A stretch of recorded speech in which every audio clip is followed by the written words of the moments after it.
Genesis chapter 9. And God blessed Noah and his sons, and said to them, Be fruitful and multiply, and fill the earth. The fear of you and the dread of you shall be upon every beast of the earth, and upon every bird of the heavens, upon everything that creeps on the ground, and all the fish of the sea. Into your hand they are delivered. Every moving thing that lives shall be food for you, and as I gave you the green plants, I give you everything. But you shall not eat flesh with its life, that is, its blood. And for your lifeblood I will require a reckoning. From every beast I will require it, and from man. From his fellow man I will require a reckoning for the life of man.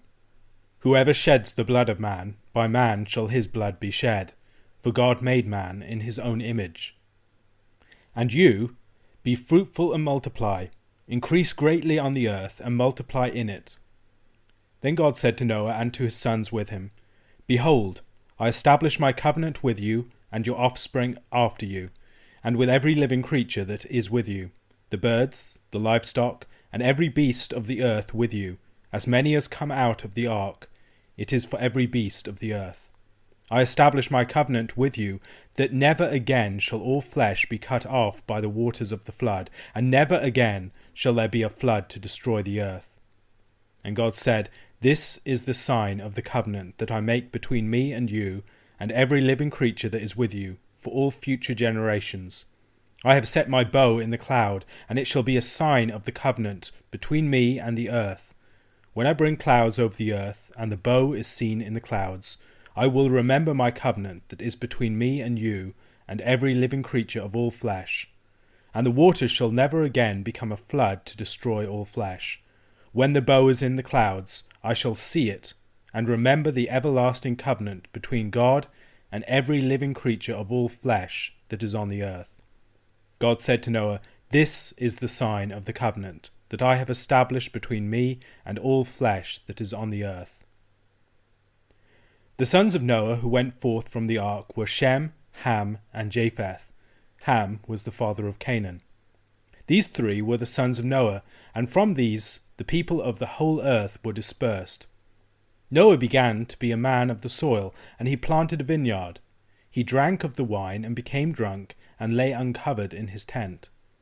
And Ham, the father of Canaan, saw the nakedness of his father, and told his two brothers outside. Then Shem and Japheth took a garment, laid it on both their shoulders, and walked backward, and covered the nakedness of their father. Their faces were turned backward, and they did not see their father's nakedness. When Noah awoke from his wine, and knew what his youngest son had done to him, he said, Cursed be Canaan, a servant of servants shall he be to his brothers. He also said, Blessed be the Lord, the God of Shem, and let Canaan be his servant. May God enlarge Japheth, and let him dwell in the tents of Shem, and let Canaan be his servant. After the flood, Noah lived 350 years. All the days of Noah were 950 years, and he died. The story of the flood is a story of decreation and recreation. The original creation narrative is a story of a world formed out of water. The earth is void and formless, darkness is over the face of the deep, the Spirit of God is hovering over the face of the waters. And God separates the waters above from the waters beneath. He draws the land out of the waters and gradually forms a world out of the waters. In the story of the flood, we see the world restored to its original chaotic and void and formless shape. The world is being broken down. The fountains of the deep are opened up. The heavens are opened up. And we see this division between the waters above and the waters beneath no longer existing. The waters that were once separated have now been brought back together. In the story of chapter 8 and 9 of Genesis, we see various allusions to this. We see allusions to the deep. We see allusions to the wind on the surface of the waters. We see references to the land drying out. And all of these draw our attention back to Genesis chapter 1. And then the earth is populated. First of all, birds are sent out. Then we have the animals being sent out and man going out into the creation. And at the beginning of chapter 9, we see very similar statements to the ones that we find after the creation of man and the animals in chapter 1 of Genesis. Be fruitful and multiply and fill the earth. But there's a change here. Man is now told that the fear of you and the dread of you will be upon every beast of the earth, and upon every bird of the heavens, upon everything that creeps on the ground, and all the fish of the sea.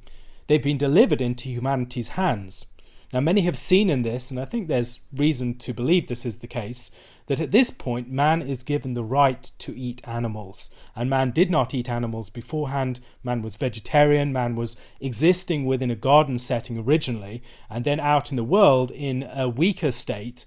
But now man has the power to rule over the world, and with that greater power of rule and authority over the animals comes the right to eat animals.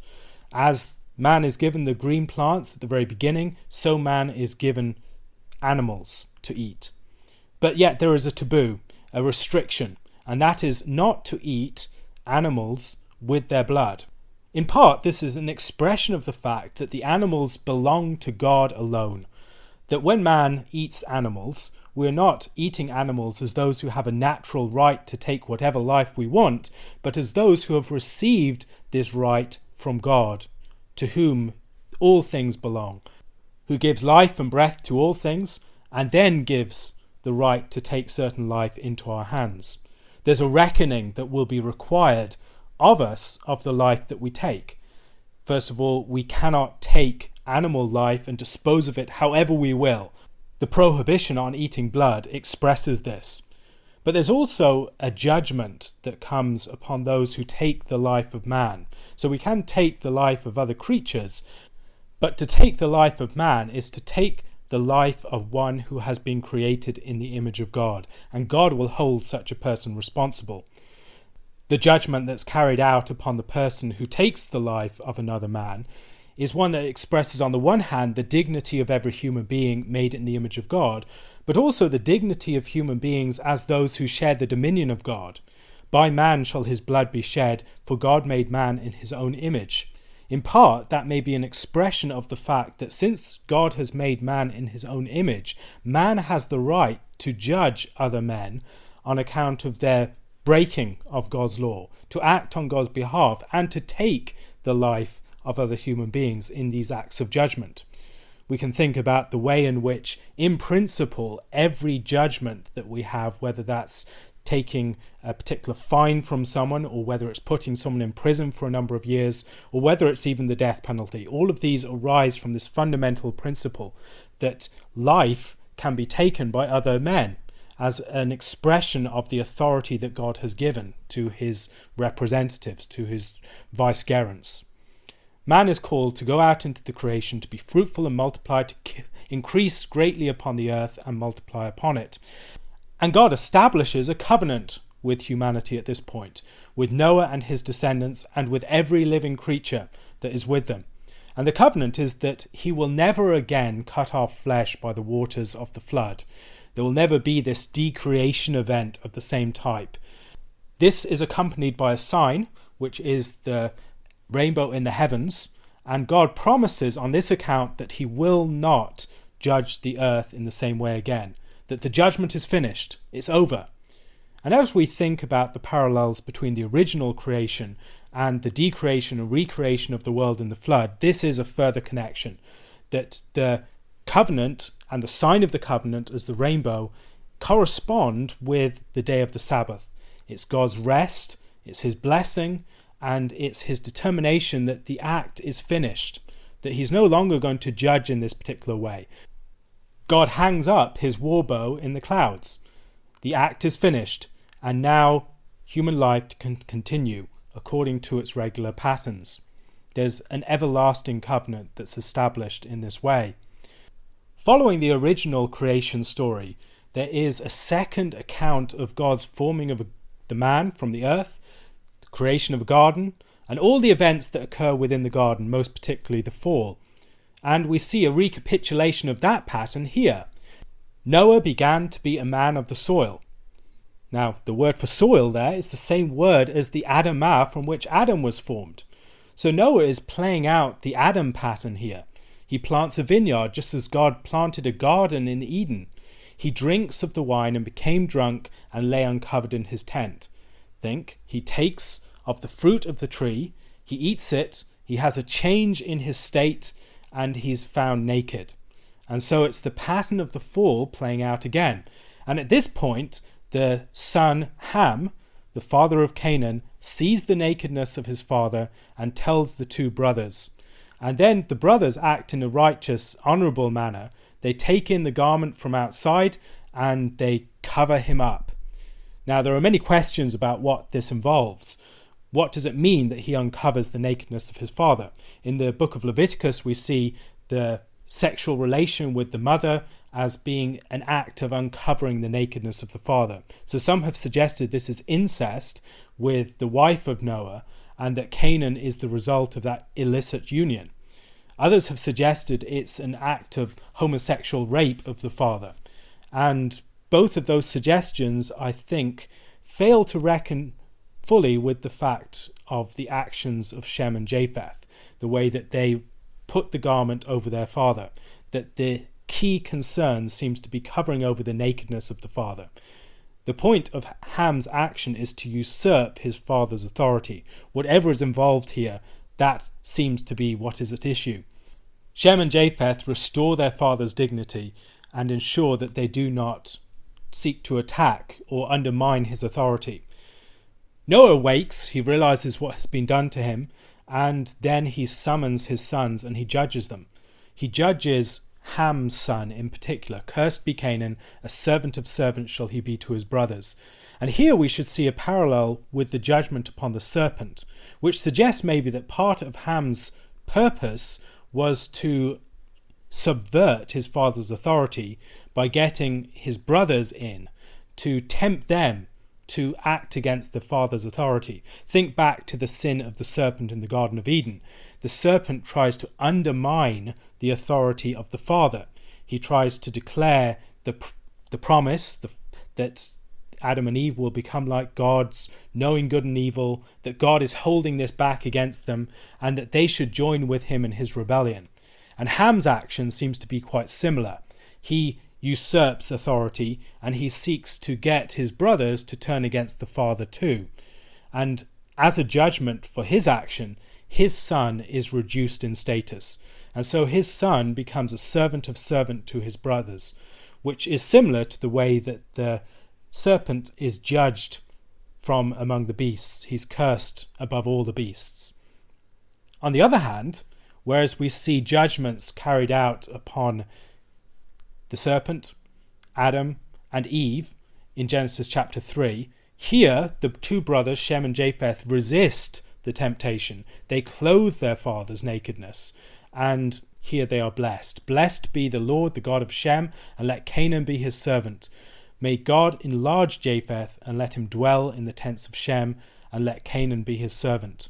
And so they are given authority over the son of the figure who's associated with the serpent.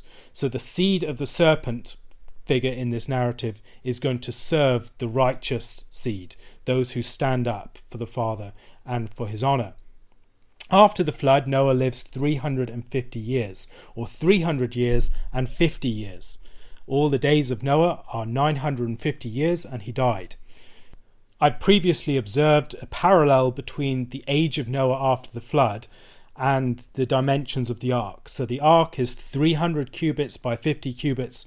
After the flood, Noah lives 300 years and 50 years. So there's an ark-type character to Noah himself. Noah is the ark of humanity. He and his children within him are the ones that will be born through the flood. And it's because of his righteousness and the grace that he finds in the eyes of God that humanity is saved. And the complete years of his life are 950 years. What we're seeing within this chapter then is a recapitulation, first of all, of the original creation, then of the events of the garden, and then of the judgment, the fall and the curse upon the serpent. But in this case, there's a blessing upon the two people who resist the temptation. One question. Noah is a new head of humanity. Adam was the original head of humanity. He's the one that was first created, from whom all descended. But Noah is a new Adam. He's one who's also a man of the soil, a man of the Adamah. He's a one who also is within a vineyard. And he plays out many of the similar patterns that we see in the story of Adam. He also, in some sense, rules over the animals. But there seem to be forms of progression too. So the question that I want you to think about is the way, or the ways, in which Noah represents a movement beyond, a progression beyond, or maturation beyond the figure of Adam, and what might be the significance to that development. John chapter 5 verses 1 to 24. After this there was a feast of the Jews, and Jesus went up to Jerusalem. Now there is in Jerusalem by the sheep gate a pool in Aramaic called Bethesda, which has 5 roofed colonnades. In these lay a multitude of invalids, blind, lame, and paralyzed. One man was there who had been an invalid for 38 years. When Jesus saw him lying there and knew that he had already been there a long time, he said to him, "Do you want to be healed?" The sick man answered him, "Sir, I have no one to put me into the pool when the water is stirred up, and while I am going, another steps down before me." Jesus said to him, "Get up, take up your bed, and walk." And at once the man was healed, and he took up his bed and walked. Now that day was the Sabbath. So the Jews said to the man who had been healed, "It is the Sabbath, and it is not lawful for you to take up your bed." But he answered them, "The man who healed me, that man said to me, 'Take up your bed and walk.'" They asked him, "Who is the man who said to you, 'Take up your bed and walk'?" Now the man who had been healed did not know who it was, for Jesus had withdrawn, as there was a crowd in the place. Afterward Jesus found him in the temple and said to him, "See, you are well. Sin no more, that nothing worse may happen to you." The man went away and told the Jews that it was Jesus who had healed him. And this was why the Jews were persecuting Jesus, because he was doing these things on the Sabbath. But Jesus answered them, "My Father is working until now, and I am working." This was why the Jews were seeking all the more to kill him, because not only was he breaking the Sabbath, he was even calling God his own Father, making himself equal with God. So Jesus said to them, "Truly, truly, I say to you, the Son can do nothing of his own accord, but only what he sees the Father doing. For whatever the Father does, that the Son does likewise. For the Father loves the Son, and shows him all that he himself is doing. And greater works than these will he show him, so that you may marvel. For as the Father raises the dead and gives them life, so also the Son gives life to whom he will. For the Father judges no one, but has given all judgment to the Son, that all may honour the Son, just as they honour the Father. Whoever does not honour the Son does not honour the Father who sent him. Truly, truly, I say to you, whoever hears my word and believes him who sent me has eternal life. He does not come into judgment, but has passed from death to life." In John 5, Jesus once again goes up to Jerusalem for a feast of the Jews. While at the feast, Jesus encounters an infirm man by the sheep gate near a pool. While it is admitted in certain translations of the Bible, some translations refer to an angel that would come down, stir the waters, and those who went in could be healed of their illnesses. So Jesus is coming to a situation where there is this man who's waiting for healing, who has been hoping for healing at this pool with some special powers, and yet has not received the healing that he's hoped for. No one is able to help him to get into the pool when the water is stirred, and as soon as he tries to get in, someone steps down before him. And Jesus directly instructs him, "Get up, take up your bed and walk." Why might the pool be significant? Well, to this point in the Gospel of John, there have been several mentions of water and cleansing and other themes like that. In chapter 1, you have John's baptism. In chapter 2, you have the water turned into wine from the waters of purification, the pots.